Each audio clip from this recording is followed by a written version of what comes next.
दिलावा तो तोड़ले जन बोले ले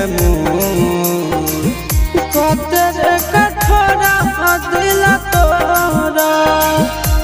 तेरे